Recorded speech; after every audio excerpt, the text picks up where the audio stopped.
Like many musicians, I often wake up in the middle of the night with cold sweats thinking about Simply Piano. And for the most part, that's because in pretty much any music content, probably including this video, it shows up as an advert somewhere. But today we have the progress video of a kid who started at the age of 5 years old and used Simply Piano for 22 months. So let's see how far you actually can get with Simply Piano. Let's get into it.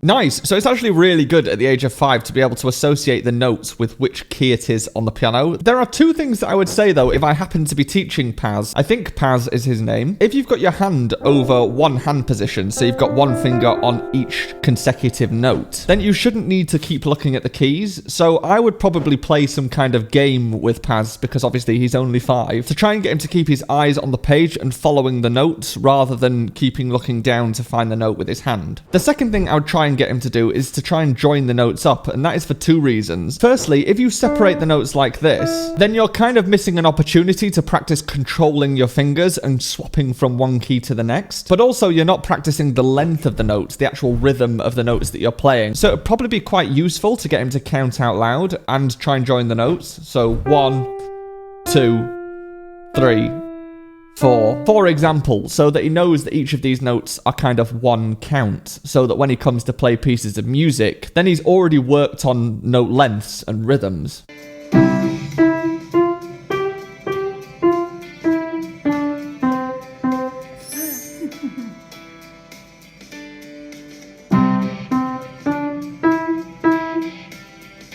Nice, so he's actually doing very well, and I always really like to see 5-year-olds that genuinely seem interested in learning the piano. He looks like he's actually having fun. So this is kind of the limitation of not practicing the rhythm that I talked about. So Paz played,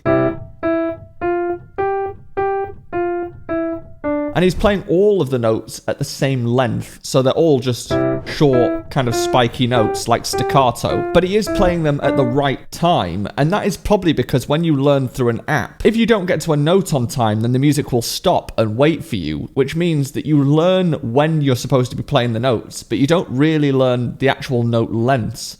For example, in the left hand, these two notes are supposed to be 2 beats long, so therefore he should hold those down for 2 beats. Which is actually incredibly difficult to do, especially at 5 years old, because at 5 years old, your hands just aren't as strong as they are as an adult, so young kids often have to work a lot harder to press the notes. But I do think he's doing a very, very good job at finding the notes on the piano.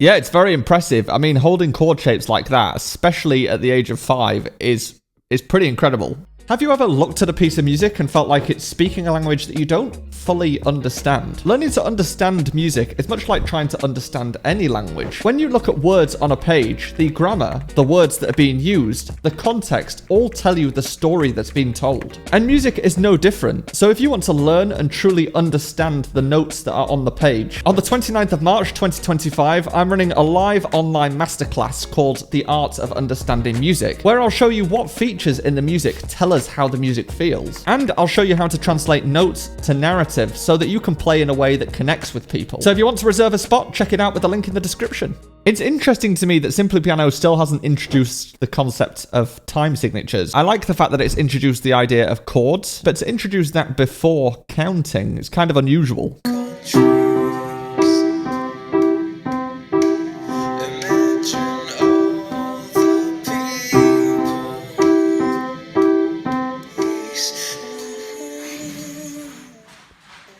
Yeah, he's doing very good. And at this point, I would probably separate the idea of reading and sight reading, which I've mentioned a few times in various videos. But these apps are essentially good for giving you sight reading material. And you're going to essentially try and read the notes as they're happening. Whereas reading is where you probably spend a couple of months on one single piece and you try and perfect it. And you really try and dig into the musicality and how to play it. And it gives you a much deeper understanding of music. So at this point, I would probably give him something to learn that's a little bit more challenging over a much longer period of time. If the only thing you do is sight reading, so you're just picking up a piece, you're reading through the notes, and then you move on to another piece the next day, you'll get very good at recognizing and being able to read notes, but your playing will probably lack musicality, and you probably won't really understand the piece of music to quite the same degree as if you were to sit with that piece of music for a couple of months, thinking about the phrasing, the chords, what the melody's doing, and finding technical challenges that you need to practice, those kind of things. But once again, this is more for you because the kid is 5, so he's doing pretty well.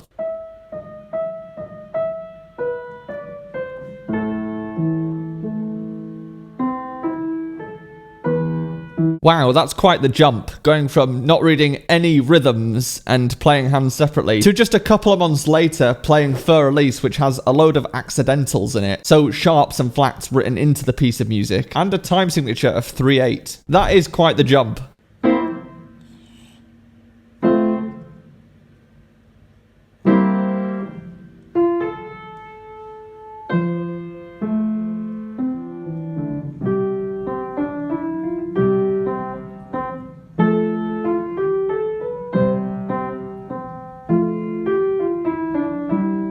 Yeah, so I probably would have switched these pieces around. Fur Elise is much, much harder than this piece, which is Bach's Minuet in C. You can tell at this point he has much better control over his hands. And once again, if I was teaching this piece, and Fur Elise for that matter, I'd probably talk about the structure. So, for example, it having one theme, and then that theme returning at the end. And because he's already learned the concept of chords, I'd probably talk about which chords are being used in this piece, so you can start connecting the fact that all of music uses chords. And if he's playing a piece in C major and it's using these chords, in another piece that uses C major, it's probably also going to use those chords. These kind of concepts are things that kids actually do understand if you teach them in a certain way. And it makes the process of learning music not just about sort of playing notes on the piano. It helps them play it in a much more narrative and expressive way.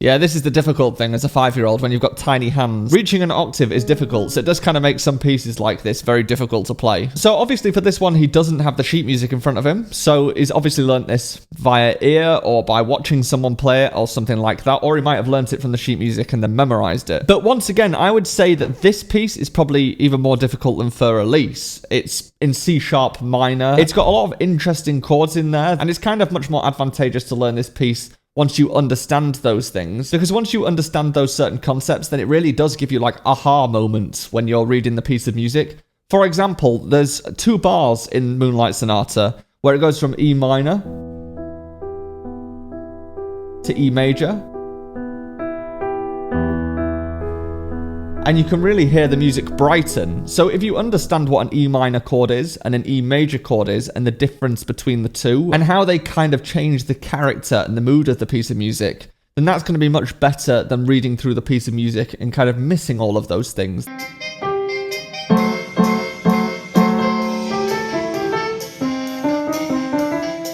Does Simply Piano just not know what bar lines and time signatures are? Although this is much simpler than Moonlight Sonata and Fur Elise, it's still got accidentals in there, it's got some interesting rhythms, yet there's no bar lines or time signatures. It's kind of confusing.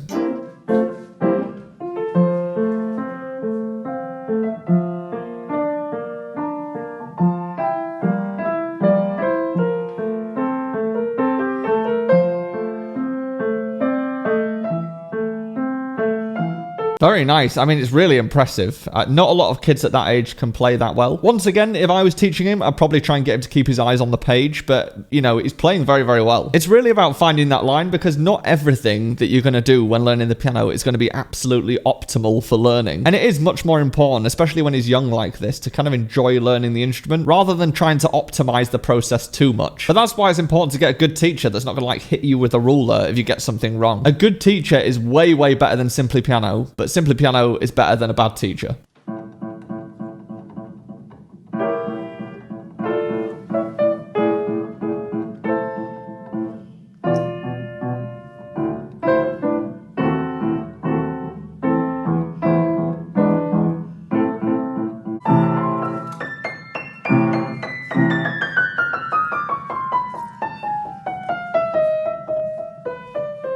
That's very cool. He used the right fingers for a chromatic scale. A chromatic scale is where you just play every key on the piano. And he used the right fingers to play that, which is kind of unusual.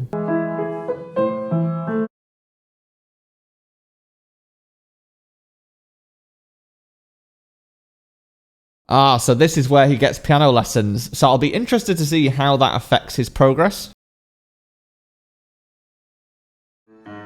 So yeah, this is where I think the limit of piano apps is. It's just good sight reading material. It gives you lots of fresh notes to look at and try and read. But in terms of understanding music, playing expressively, understanding theory concepts and things like that, I just don't think it can do that. Whereas a piano teacher can do that from day one of learning the piano. So I think using it as a supplementary thing in order to just practice sight reading while getting lessons is a very good way of using it. Still no bar lines or time signatures.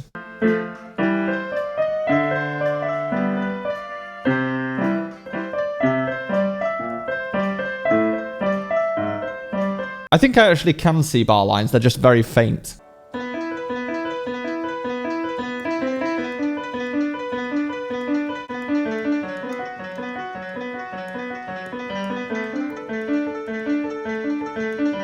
Yeah, so technically he's playing very, very well now. You can tell that he knows which keys he's pressing and he's able to read fairly fluently. Similar to what I said about the Bach piece, I would probably once again teach the chords that are in this piece, because each of these patterns forms a chord, and it'd be quite useful for him to know what those chords actually are, so that once again, if he comes across another piece that's in that same key, he knows which chord he's going to see and can find the notes quicker and kind of understand more about how the piece feels.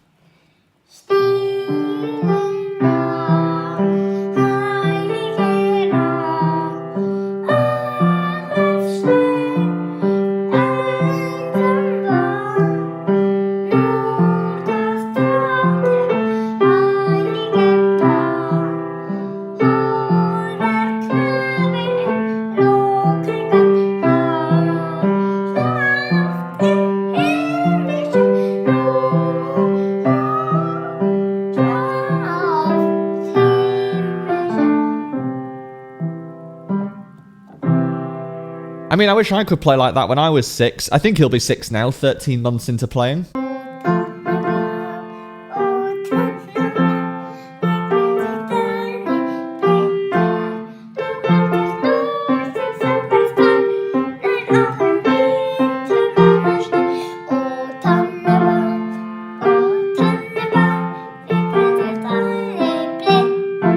That is actually very difficult because he has a moving left hand as well, where he's got kind of notes going in different directions at different times and things like that. So to be able to do that and sing, very, very difficult.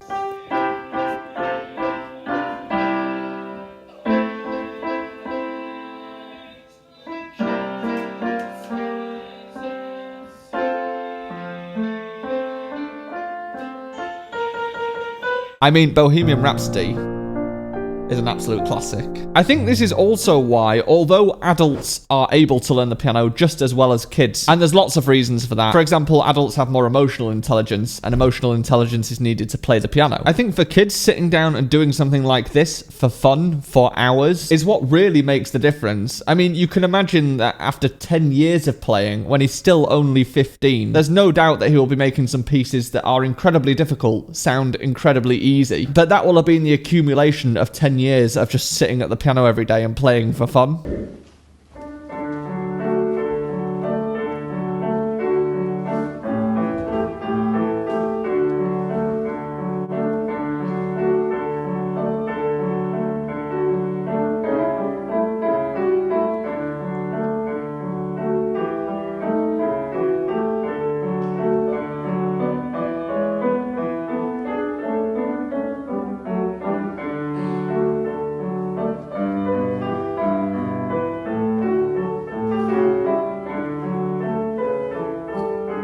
Yeah, you can hear a massive difference between this piece and some of the other pieces that he's learned, because this sounds a lot more musical. Although he's sitting at the piano in a very peculiar way, his actual playing sounds very good, and I think that probably largely has something to do with his teacher, teaching him, you know, how to shape the music, pointing out where he was maybe making mistakes that he didn't know about. Those kind of things from a teacher will lead to a much more musical and technically sound piece, and it also definitely helps that he's playing on a grand piano in a large acoustic room.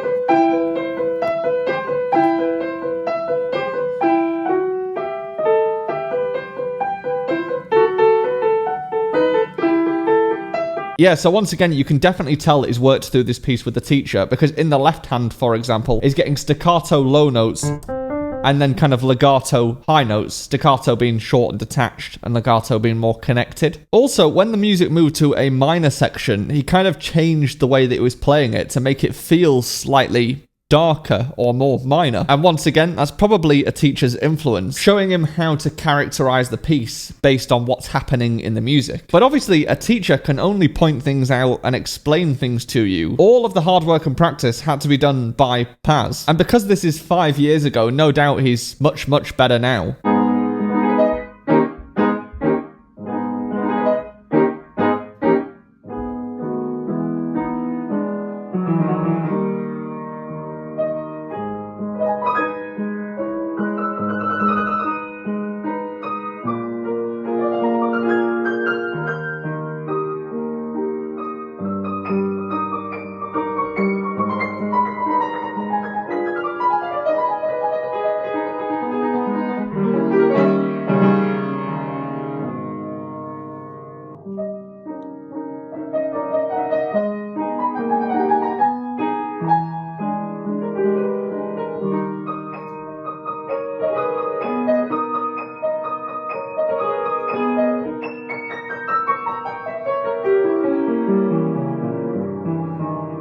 Yeah, I mean, he's 11 years old now, and it's fairly obvious how much he has improved in that space of time. He's much more musical, is able to play very technical things with his fingers. So I'll be interested to see how good he is when he's 16 in another 5 years. If you want to see my reaction to someone's 1 year of piano progress with 400 hours of practice, then head on through, and I will see you there.